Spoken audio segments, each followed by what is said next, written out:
and to the republic for which it stands, one nation under God, indivisible, with liberty and justice for all.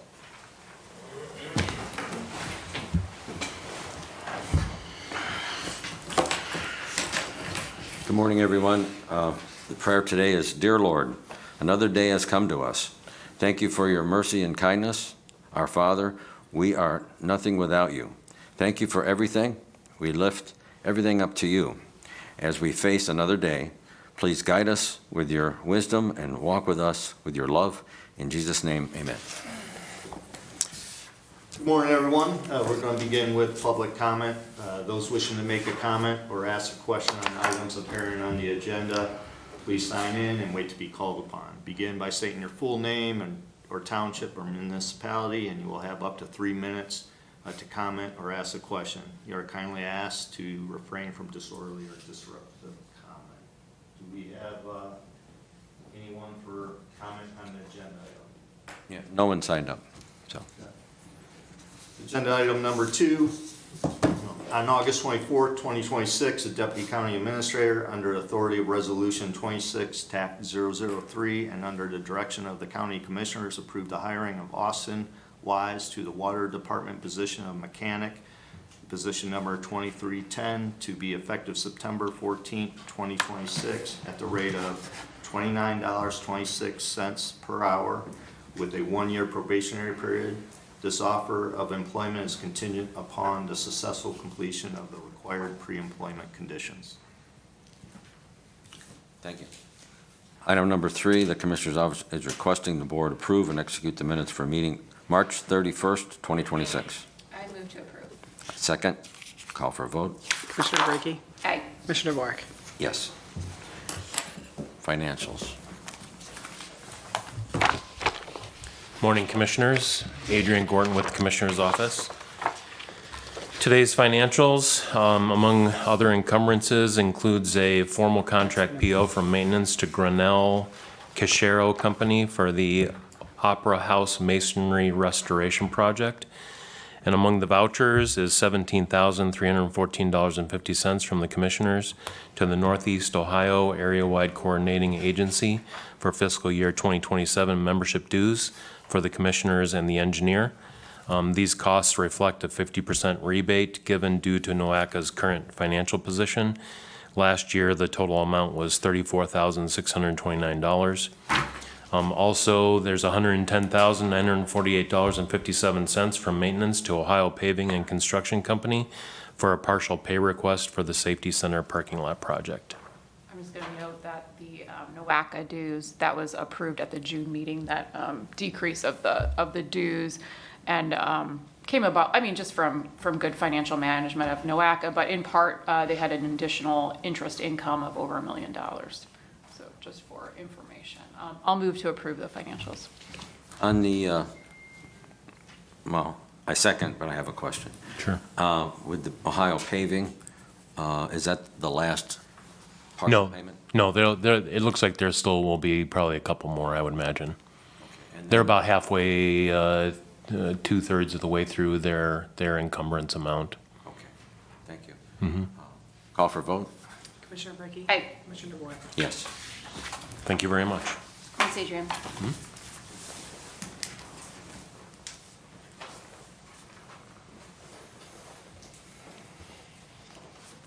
Good morning.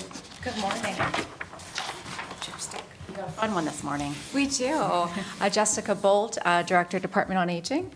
Becky O'Reilly. I run the Chardon Senior Center. Yeah, we're here this morning with a resolution. Becky brought forth the idea to honor some very special individuals. She has an event coming up this Friday. I'll let her talk about the event and why she felt it fit to honor these very special people at this event. Sure. So we annually have a 90th birthday party to honor everyone in the county who is 90 and over. It's taking place this Friday, and this party basically, we have 200 people signed up to come. Of those 200 people, a little over half are 90 and over. 2 of those people are very special volunteers who have been volunteering with the Department on Aging, specifically at the Chardon Senior Center, leading our choral group for the last 20 years. And they fall into that 90-plus category. They have done so much for our senior community. They organize weekly practices, direct the choir, establish performances out in the community, and they really have done so much. They embody the spirit of volunteerism and aging in the community. And so we thought it would be just very special to honor Hildred and Ed Tornberg at this event. The choral group will actually be our entertainment at the event, so we thought it would only be fitting to honor them in front of a group of their peers this Friday. And we would certainly welcome one of the commissioners to come and present them with a resolution this Friday.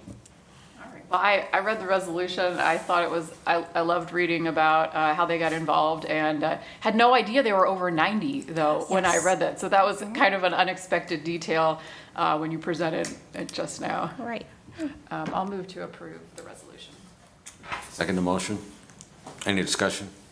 Call for vote. Commissioner Brackey. Aye. Commissioner DeWark. Yes. Thank you very much. Did you guys want to do a photo, or you just want to do it up there? Because we do have a, We can do the photo at the 90th Okay. birthday party when Yeah, it's that makes sense. presented, and if either of you would like to join us, please let us okay. know. Thank you. Where would it be held? It'll be at St. Mary's Banquet Hall. It starts at 11 o'clock and goes to 2, and it's probably something we would want to do earlier on. Earlier on, about 11:45, About right before 11. lunch, Okay. right after the choir performs. So, Well, thanks for honoring these great people. There's a lot of really good volunteers in Geauga County. wonderful, yeah. To give them a tip of the hat. It's Yeah. fantastic. Thank you. Thank you very much.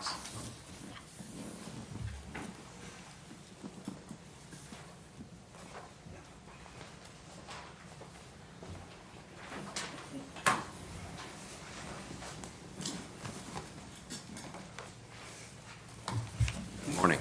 Morning, guys. Liz Rapino with the Maintenance Department, Rob Weigel with the Maintenance Department. and I have number 6 on here. The Maintenance Department is requesting the board grant permission to advertise for bids for the 2026-2027 snow plowing service, including the West Geauga Senior Center, Geauga County Office Building, Safety Center, Dog Warden, Department of Emergency Services, County Home, Patterson Center, and Sheriff's Station. Post 2, to be held on Wednesday, September 16th, 2026 at 2:15.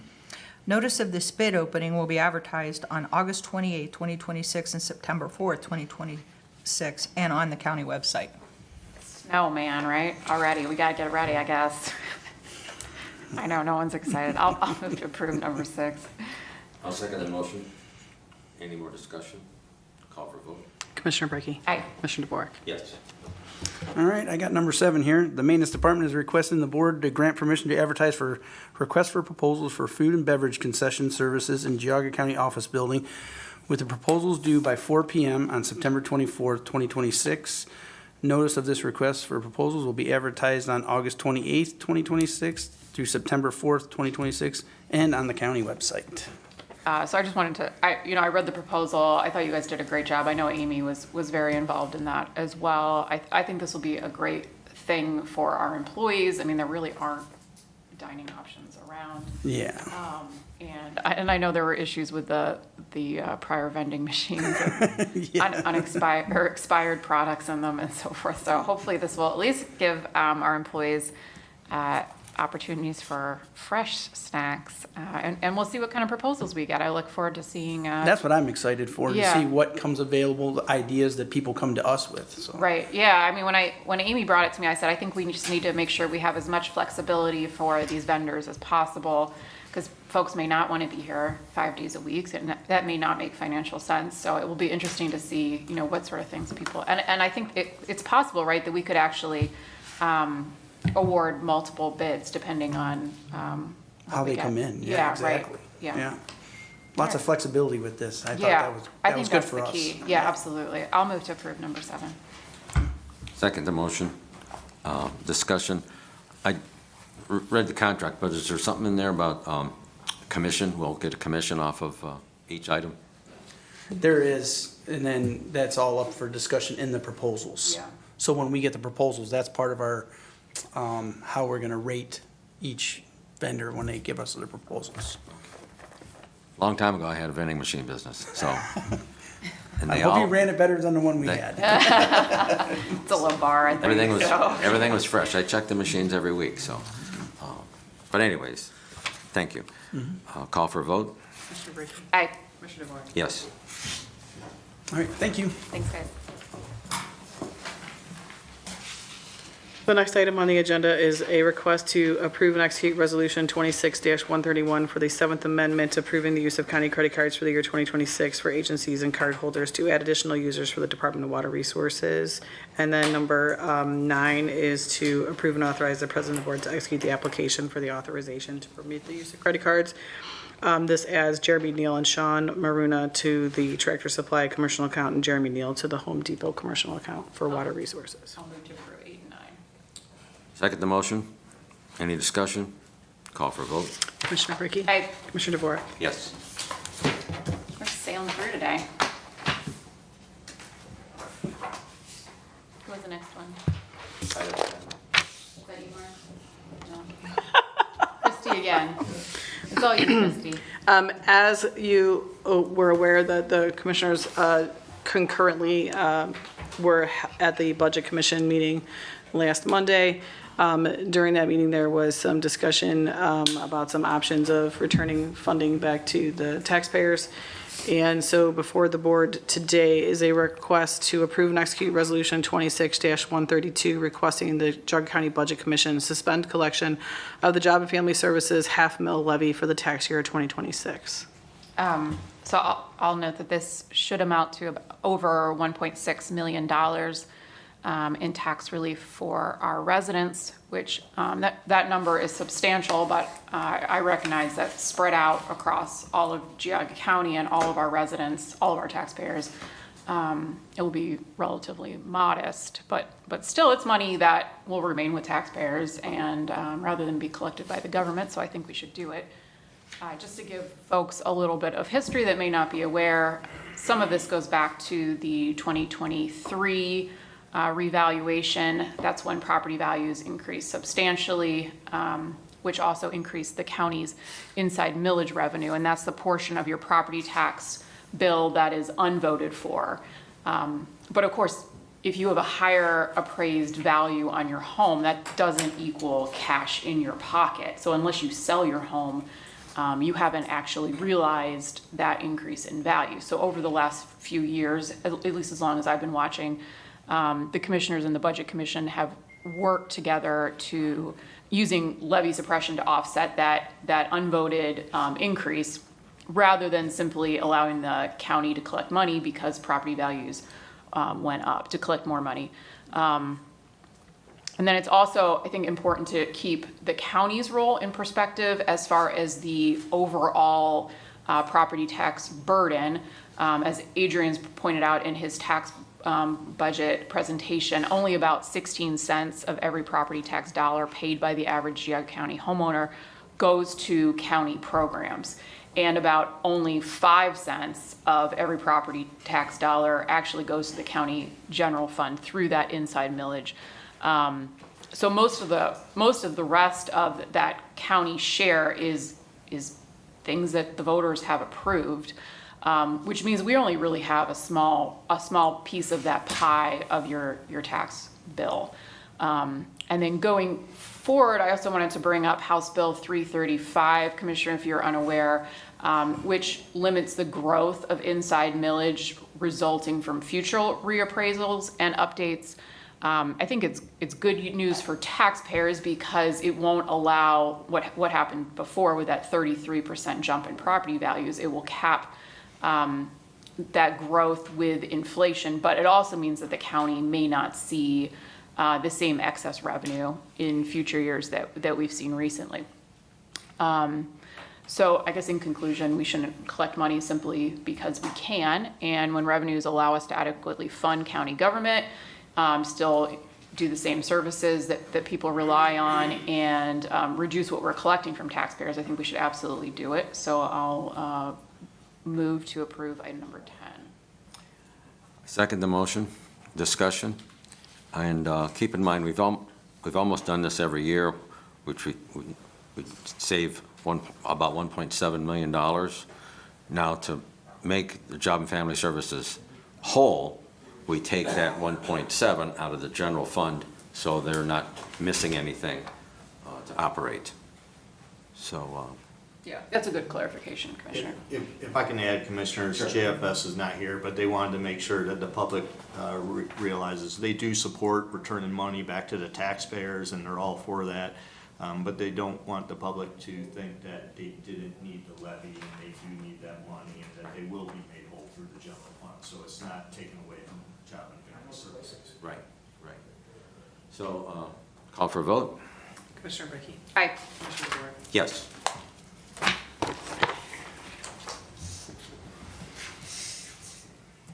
Okay. Move on to board discussion. Any items for board discussion? Nothing from the administrator. I just want to give a quick shout out to EMA, especially our director Austin and his employees Brandon and Blake. So they recently had 2 days of dry run drills for in preparation for next month's Perry nuclear power plant exercise.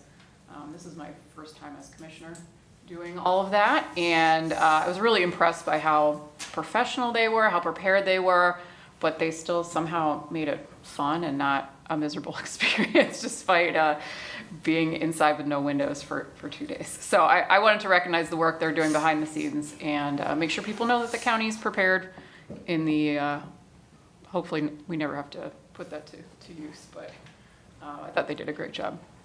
Thank you for saying that, Commissioner. They did do a great job.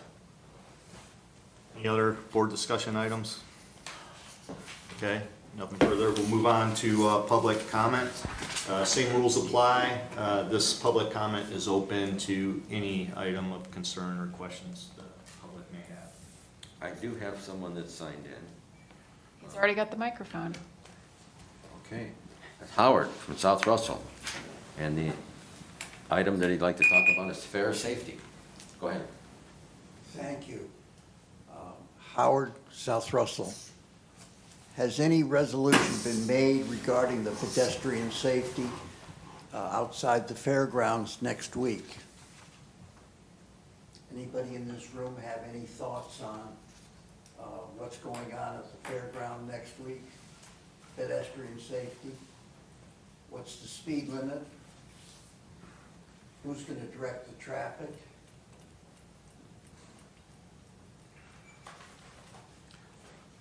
What I do know is what's in the village will be taken care of with the village police force. And they usually do a great job. Anything in the village, or in the township, is the sheriff's. And if you would have asked me to bring in somebody from the village, I would have, but you didn't ask me last week. Otherwise, I could have got the police chief, if available, to come here today to answer your concerns. Who sets the speed limits? Well, the village, that'd be village, and then the township is the engineer. Who sets the speed limits for the school zones? That could be state. It is, it's ODOT. Why don't we set a speed limit for the school, for the fair, for the 4 days that it runs every year? That's a good idea, to knock it down to 25 miles an hour from like Kent State to all the way to the Burton Square. All the way downtown? Yeah, Jim, that would be a very good idea. I'll write it down. Maybe we can put it on the agenda here someday to discuss it with the commissioners here at the county. Okay.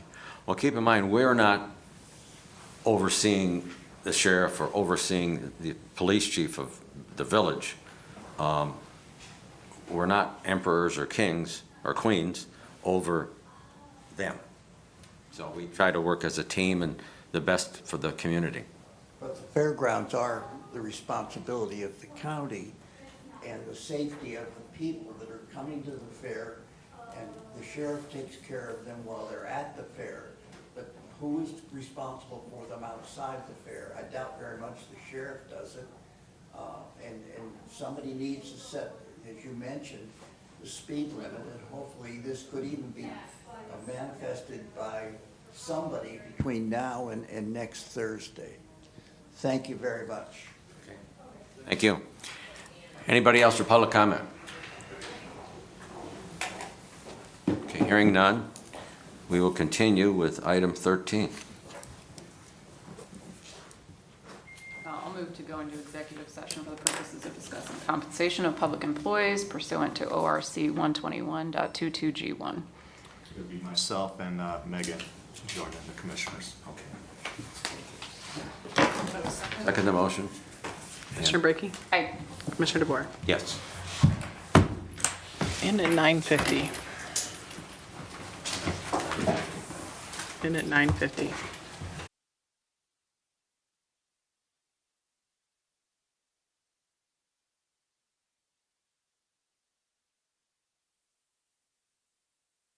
We good?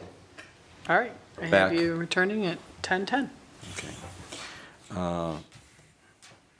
No action taken at this time. So, Okay. do you have anything else, Mark? Nothing further. Anything? The only thing I have is that I sent out an invite to you yesterday to try to reschedule the Geauga Solid Waste Management District Board of Directors meeting. We're looking at the 16th. I know, so she was also reaching out to see if there was an alternative date, because not all of them also can make the 16th. But unfortunately, she opened bids, so she's got to award and then be under contract within 60 days. So we have to look at trying to get that scheduled, so that's all. And it's still here. Of course, that'd be the one I'd miss, one. Since So that's all that we're working on. Okay. See everybody at the fair. Our next meeting is at 10 o'clock. At the junior fair stage. And if folks want to attend the meeting, they can get into the fair for free, is that correct? They just have to tell them that they're going to attend the commissioners meeting at the junior fair stage. Okay, so when they enter the gate, and they can get in any gate, they just say.